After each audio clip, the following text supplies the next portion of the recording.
And now, the Bridgnorth Pod with Dan Bradley and John Garbutt. Lois Downes in for John Garbutt this week on the Bridgnorth Pod. Hello everybody, welcome to this week's edition of the Bridgnorth Pod. This week we'll be talking with Brian Davis regarding the recent Bridgnorth Christmas Fair. We'll also be talking to Illicit Disco about their new single release happening this Friday. And I'll be giving you an update as to what's on this weekend in Bridgnorth. Contact the studio, join the discussion, tweet us at Bridgnorth Pod or visit us at thebridgnorthpod.co.uk. Last Sunday, the Christmas Fair came to Bridgnorth with some 85 or so stalls filling the high street. Getting everybody in the Christmas spirit was also the Santa Dash everybody's been talking about. Now, the mastermind behind all of this is Brian Davis of Bridgnorth Promotions, and we're joined by him now. Good evening. Brian, how did the Christmas Fair go last Sunday? Was it well received? Very well received. We've been very, very thrilled with the response we've had to date. Always after any event of this type, everyone we've spoken to so far has been very, very positive. So how many years has this event been run for now? That's something I think it's probably close on 15 to 20 years, the idea of a Christmas street market. It was started many years ago by the Chamber of Commerce. They did it in those days as a Victorian street market, if I'm correct, and they tried to get people to dress up in costume and so on. Then it started for over a period of years, and then it was taken up more recently by the Town Centre Management Partnership where I got involved, because at that time I was the secretary of that organisation. And then when they withdrew, I suggested that if they hadn't an issue, I would try to continue it through my own business, and that's what we've been able to do. The last 3 years we've kept it going, and it's just gone on from strength to strength, and this year was the best. How long does an event take to plan like this one? If you're doing it from scratch as a new start, it really takes 6 to 9 months. Database of contacts, that's really where it all starts and ends. If you know the right people to get involved, you know where to go to get new traders or exhibitors, it does really help. And you've got to do your homework. You can't just sit and wait for them to come to you. And because I've built up a repertoire of 5 events a year, rather than work each one individually, we tend to run the whole lot simultaneously in terms of the planning and the scheduling and the resourcing and so forth. So there have been a lot of people on Facebook inquiring as to where they go to get a stall. So is there any way that people can go about doing this, and is there a number that they can contact? The Bridgnorth Promotions website, bridgnorthpromotions.co.uk, is where we post all the application forms, and we actually this week put a note on there saying that all the new forms for next year's events that are listed on the website, all those forms will be available by Christmas. And the reason we're holding off at the moment is because we're looking at the pricing schedule for them, because obviously times are hard for our traders, and some of them have really struggled because of the weather during this season. What I would like to say is I don't want anyone to feel that we offer guaranteed pitches to the same old people year in, year out. And I hope people who came to the Christmas street market will see that this year we purposely tried to introduce about 30% new traders to the event to try and freshen it up. And I know that may have upset a few of our historically Bridgnorth regular Christmas traders, but unfortunately we have to try and refresh these events. Otherwise people just walk through the street with a blindfold on, and they know, oh well, this store will be this and next to them will be so and so. And I think our attitude is that we try to make it a positive experience and bring some new faces in, as we've done with some of our food events. I completely agree. I feel that you need to keep it enticing to new audiences each year, and I feel that you're doing that. Do you feel that the event out there is supporting local businesses and produce then? We try to. This was my whole reason for getting involved in the Town Centre Management Partnership, was to promote local businesses. I'd worked in the voluntary sector for a few years and through an organisation called Bridgnorth Voluntary Action. Most of what I've done over the last few years has been confused.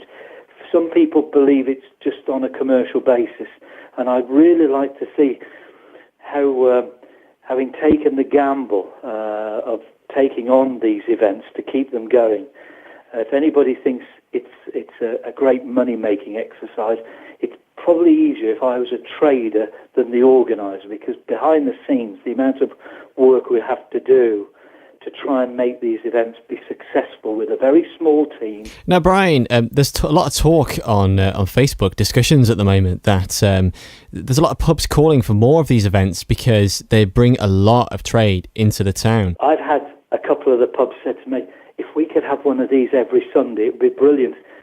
The sad thing is you've got to be very careful in this day and age that you don't go into overkill and you do it too often that people get bored.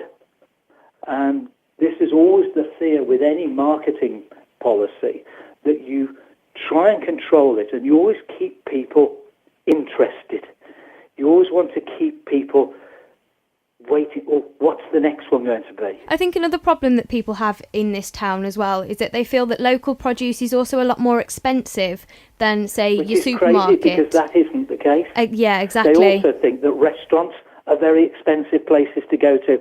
We've got some really good, some fantastic pubs, some fantastic restaurants, some fantastic retailers of local product. Brian, what is the next event we can look forward to from Bridgnorth Promotions in 2013? As it stands at the moment, our next scheduled event is our May Fair, which takes place the first bank holiday in May. It's on the bank holiday Monday, which is the 8th of May. And it's an event that grew out of the fact that we, last year, were unable to work with the walk committee because they chose to partner up with the town council for the continental market to go in. So we created a brand new event. There is the possibility that we've got something we'd like to do before that. But as I say, at the moment, we just can't announce it because we haven't got all of the details in place yet. It's all top secret. Well, yeah, you know what it's like. You come up with an idea and you tell too many people before it's all signed, sealed and delivered, and all of a sudden somebody else comes up with the idea and sneaks in ahead of you. And there are so few weekends of the year that we can offer these events, so we do have to play it fairly close to our chest. Thank you very much for talking to us, Brian. Thank you. Thank you very much indeed. So a big thank you there to Brian Davis for talking to us regarding the Bridgnorth Christmas Fair and Bridgnorth Promotions. Bridgnorth Promotions do a lot for Bridgnorth, don't they? They do indeed, Dan. I think it's very interesting and insightful for us all to know the level of work and commitment put in by Brian and his team of people. We're all for supporting our local businesses and producers, aren't we, Lois? Indeed we are, Dan. Moreover, I think it's a wonderful opportunity to push for support. I feel it's really important we keep Bridgnorth alive with its tradition and further support as locally as possible. Now, in keeping with locality, James Fariner, a local filmmaker, has recently hit the local area with his premiere of his short film Ludoc. The premiere took place at the Majestic. Now, we were hoping to talk to James for this week's edition of the Bridgnorth Pod, but unfortunately he's had to send his apologies. So we'd like to congratulate James Fariner on the premiere of his film, and we'd like to wish him all the best for his new media company, which they've just set up in Bridgnorth. You can visit them at dreafermedia.com. That's DREAFER media.com. All the best, James. Now, in keeping with the Bridgnorth Pod tradition, it's now time to find out what's on in Bridgnorth. What's on Bridgnorth with Lois Downes. Brought to you by technotic.co.uk. So, Lois, what can we look forward to in Bridgnorth this week? Well, with Christmas fast approaching, Dan, just 20 sleeps away. 20 sleeps? That's not many sleeps at all, is it, Lois? It's not at all. We can expect to see town thrive during this festive period. So on a scale of 1 to 10, where's your excitement at, Dan, for this Christmas? 10, Lois. Definitely 10. I've been counting down the days on my advent calendar. So, Lois, this podcast goes out on a Wednesday. What can we look forward to on Thursday? Well, the opportunity to showcase your talents is here again. So if you're a musician, vocalist, or just looking for some great local music, head to the Bear Inn for their weekly open mic. The evening begins at its usual time of 9:30 and finishes at 11 p.m. So, Lois, Friday night marks the official start to the weekend. What's happening? This weekend's music scene, Dan, is set to be another good one with some amazing bands playing at various venues about town. But before I touch upon bands playing this Friday evening, I wish to discuss the reopening of the Hen and Chicks located in Central Court. Now, owner Paul Hayes has refurbished the pub, giving it a fresh new feel and look. Dan and I popped down there for a drink on Saturday evening, and I think I speak for us both when I say our experience was very pleasant. Great venue, Lois. Great venue. It really is. The staff are friendly, the bar is stocked with the usual beverages, and pricing is very reasonable. The Hen and Chickens have started introducing live music as well, haven't they? It has indeed. Now, every Friday and Sunday are the days that you guys can catch some great acts performing there. Now, with the renovation, the Hen and Chicks has become a great little pub, and in the words of Paul, the renovation is a work in progress, so give the establishment a chance and head down there. We'll be playing there this Friday as well, won't we, Lois? We will be, from 9 o'clock onwards. So, please do come down, show Paul your support and best wishes in his venture, and moreover, come and enjoy a chilled acoustic session with Dan and I, that's Pandora's Puppets. So, Lois, is there anything else going on Friday? Friday evening also plays host Dan to Dangerous Dave at the Bell and Talbot and the Graham Clues Band at the Bear Inn. Both acts start at 9:30. So, Lois, what can we look forward to this Saturday? Well, for something a little different, head to the White Lion where they're hosting a port tasting evening. The event begins at 7 p.m, so if you're looking for a new experience or if you just love port, head to the White Lion. I must stress that as representatives of the Bridgnorth Pod, we urge you to drink responsibly. Please do drink very responsibly. Now, the music scene on Saturday is again looking great for those of you out in town. Check out Midset Booker at the Bell and Talbot, and then also playing a Thompson Oldman at the Bear Inn. Both bands start their performances at 9:30. Can't wait for the weekend, Lois. Now, if I'm a bit short of cash for the Christmas period, what can I look forward to on Sunday? Well, with Christmas fast approaching, there is no better time for a pub quiz with a cash prize. So, if you're looking for a great night and a chance to walk away with some extra cash to fill up those Christmas stockings, look no further than the Bear Inn. The quiz starts at 7 p.m, so get your pens and paper at the ready. That's been What's On with me, Lois Downes, and check out next week's podcast for ensuing events in town throughout December. Thank you, Lois. What's on Bridgnorth with Lois Downes. Brought to you by technotic.co.uk. Now, we're very privileged to be joined by Illicit Disco. I believe they've just finished their band practice. You all right, guys? Hello. You all right? We've been following you guys for a while now. How did you guys meet? How did it all begin? School friends. We've all known each other from school, and a little bit of a drunken conversation in the back of the crowd. Oh, and we ended up starting a band, and 3 years on, we're still going. I was over in Oz, and I was like trying to play a bit of guitar for free booze, and then I got drunk one night and sent Matt email as well, asking if he could join. Yeah, yeah. When I got back and started something, and then it all just came together. Yeah. How long have you guys been in the music scene then? Well, we haven't been in the music scene that long. It all started just the Sunday sessions and just getting together for something to do more like a hobby. Me and Dan have been playing. We learned our instruments at the same time when we were about 14, and Dan got the guitar, so I ended up with the drums. And yeah, your neighbours loved you for that. Yeah, but so we've been playing together for years, not in bands, but jamming. And Jimmy, you were a bit of a latecomer to music, weren't you? Yeah, well, I started playing when I was 20. I got a guitar for my 20th birthday. Well, I had friends in Bridgnorth that played, and I like what they did. We all started with 3 acoustic guitars and a rock band drum kit. So do you guys have any big influences when it comes to your sound and your original material? We all have, we all come from like different backgrounds, which causes a bit of turbulence when we're writing. But yeah, like me and Matt, like the sort of same genre, anything with a sort of pop rock, like Blink and Prophet and all of that. Well, you like, you're into music. I'm a big Muse fan, and like James is into like 60s music. Velvet Underground, David Bowie, and the Beatles. old school. Would you say this has a big impact on your original material? Does it influence you greatly? Yeah, quite a lot, because we drew a lot of influence with the synth-type rock from people like Killers and stuff like that. We sort of expanded on the synth a bit, though.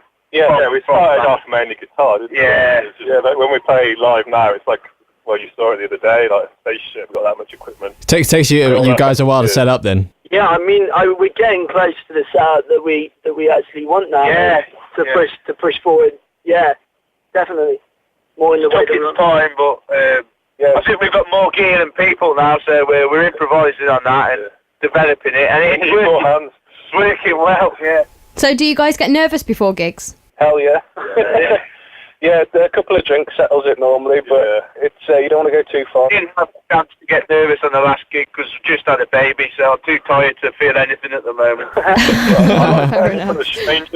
You go a different way. You guys get drunk, and I just have loads of Red Bull. So I'm really, really jittery on stage. Who writes all the lyrics? We kind of all pitch in with the lyrics. Lenny writes a big chunk of them with like kind of piecing them together, and then we've all got like pools of lyrics that we pull from. Little lines. Yeah, like one-liners and stuff, and one-liners will inspire larger chunks of the lyrics and stuff like that. As you guys said, like the other three, they contribute to make it complete. I see. And it wouldn't sound the same without the others not contributing. It's coming from different perspectives then, rather than being one person's viewpoint, which makes it a bit better, I think. When we were doing our last material at Fold Studios, we put it all up on a big plasma TV, and I let them go through all my song files. So I write songs myself and have all the lyrics, and it's quite a big thing for me to do that because they're kind of personal. Yeah. But I let Lenny and Dan read through them, and then we read through Dan's, and then we just pulled the best bits. Yeah, the latest stuff has got a lot more personal draw from it, I think. Do you find it difficult to portray your influences to each other when you're writing lyrics together? Very difficult. Yeah, sometimes it can be a bit eclectic. Like one person wants to drag the song one way and another wants it a bit more refined, and it can go a bit haywire, but eventually we get there. If it doesn't end up in a big fight, then it's not a worthy song to read. Because the more we argue, like we had a song that dragged out about only in the last EP, dragged out like 6 months, let's say today, and by the end of it we were really, really happy with it. But like the amount of arguing we did. We know it's going in the right direction when Dan takes his guitar off and sits on the floor. That's the only example I can think of. So you're finding more productive ways to settle your disagreements? Yeah. Fist, throwing drumsticks. It's a good job with friends, basically. Yeah. I think if we were all a bunch of strangers, then we would have ended a long time ago. Yeah. It's not necessarily a Gallagher Brothers style all-out thing, but there's definitely some raised voices and Tempestone. Well, we got together in a pub in June and had a little chat, and we certainly seem to be on the same page now, don't we? Yeah, definitely. It's more balanced. We've got more structure to what we're doing. Have any of you guys studied music? James? Yeah, I went to that question. Yeah, I went to uni and did it, and then I did a PGCE in education for post-16 music, and I taught a bit in Birmingham. So yeah, a little bit, but not too much really. I can't really follow that now. All I was going to say was like the GCSE music, but if you did it at college, that's it. That's alright, yeah. It's more music technology. It's a split course, music technology and popular music. It's alright, but to be honest, I think you learn more at home. I didn't really learn much in the lectures. It's a waste of money, in my opinion. So what are your aspirations for the next few years? Do you have any? Where do you see yourselves? Next year we're planning on getting a lot of gigs now, aren't we? Yeah, next year we're hitting it much harder. We really want to get our name around there, not just in the local area. We want to sort of go further afield. So that's the plans for next year. Yeah, definitely. See what comes from that. Yeah. We'll be writing some more stuff soon as well, I'd say. Yeah, well, now we finally got our sort of electronica set up as well. We know what sound like and how to push it. So we found our sound now. Definitely. We're another artist. We kind of see what to do with ourselves. So do you have any aspirations to tour at all? Eventually, yeah. Yeah, definitely.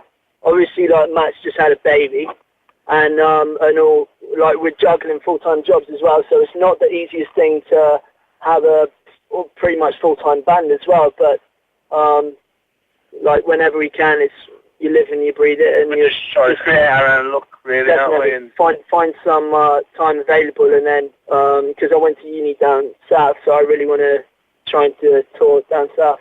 Yeah. Definitely. That'd be amazing. Just a quick question regarding your original material, really. How much original material have you guys pushed out since you've been together, and what are your future plans? Well, we had an early demo that we put out there just as a bit of fun, really, and then we did our first EP that we released earlier this year, probably January, February time. We did at the Fold Studios in Wales with a great producer called Chris Fielder, and we went back to him later on to do the new stuff that we're slowly releasing now. We've released the first single, which is free download at the moment, called Hindsight. And our old stuff's on iTunes, isn't it? Yeah. The first EP that we released is available on iTunes, yeah. You guys are releasing a new single this Friday, aren't you? Yeah, that's right. Yeah, we're releasing our new track called Waiting, which we did earlier in the year in Fold Studios, and that'll be coming out Friday, yeah? Friday, the 7th, for free download on SoundCloud and Reverb Nation. What's your Reverb Nation address? It's reverbnation.com/illicitdisco. Do you have anything final to mention? Yeah, as it's the Bridgnorth podcast, I know a lot of people around Bridgnorth have supported us and continue to support us. They come to our gigs and they travel all over to come and see us. And I do want to say a big, big thank you to them and to those who have actually taken the time and bought our singles. And everything that's coming out from us now is going to be free download until our next stuff, and then we'll see how it goes. We just want to generate a lot of traffic and go from there. And for the people who haven't heard us yet, look forward to it. And thanks for getting involved, to everyone. It's been great talking to you guys. It's been a pleasure to have you on the Bridgnorth Pod. Thanks a lot. Yeah, thanks a lot, man. Thanks, guys. Well, thank you both of you. Yeah. We enjoyed your set as well. Oh, yeah, definitely. Yeah, did really well on Sunday. Oh, cheers. Thank you. Yeah, so for the podcast, if you haven't heard of Pandora's Puppets, look them up. Oh, thanks. Thanks for the plug. Oh, great. One last thing, guys. Can you introduce your new track to us, please? We're going to play it now. Yeah, I'd love to. This is Illicit Disco, and this is our new track called Waiting, available for free download on Friday. The Bridgnorth Pod. If I had the chance again, I'd breathe you in and count to 10. Let the eyes roll back, and let the eyes roll back. It won't be long until you're mine. I'll kiss your lips amid these warning signs, and let the eyes roll back.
So we'd like to thank you for listening to this week's edition of the Bridgnorth Pod. We'd like to thank Brian Davis for talking to us about Bridgnorth promotions. And we'd also like to give a big thank you to Illicit Disco for their amazing interview. It's been great talking to them, Lois, hasn't it? It really has. It was an amazing pleasure. So that's all from the Bridgnorth Pod. I've been Dan Bradley. And I've been Lois Downes. Thank you for listening.